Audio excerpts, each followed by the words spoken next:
U.S. intelligence officials telling NewsNation that this weekend's mercenary revolt inside of Russia was not a total shock.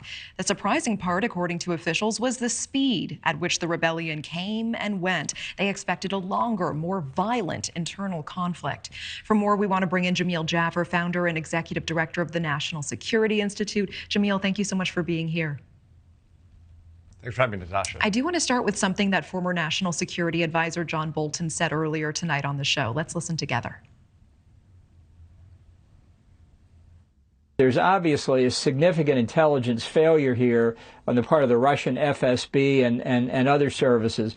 As I think the U.S. government has indicated, there were plenty of signs out there. It wasn't just due to intelligence work that we learned about this.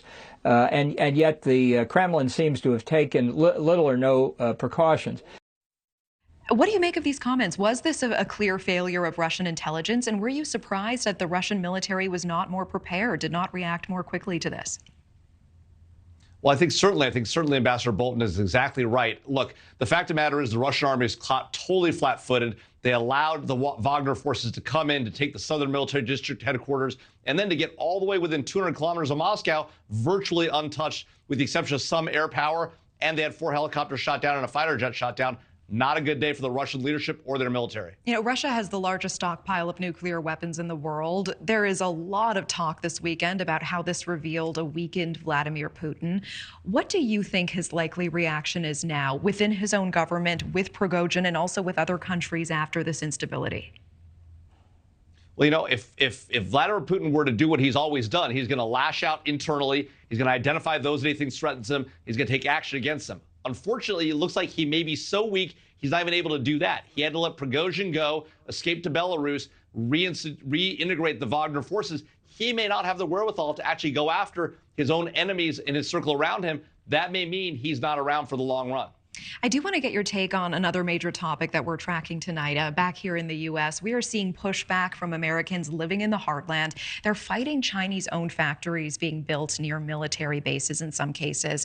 What is the interest you feel that China has in buying up this prime American farmland? And what is the national security concern?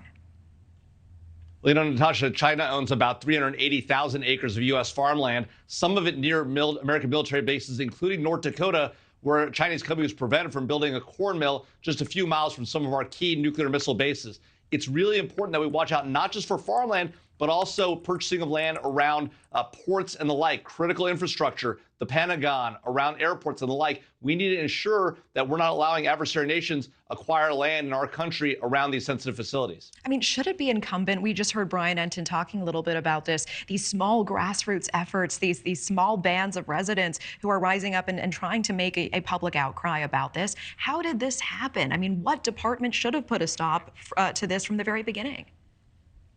Well, you know, we have a process in the United States to look at foreign investment in the United States. Unfortunately, it requires self-reporting by the companies that buy American assets, and it's not robust enough. We need to tighten that up, and particularly around farmland, and we shouldn't have farmers and local residents having to protest this.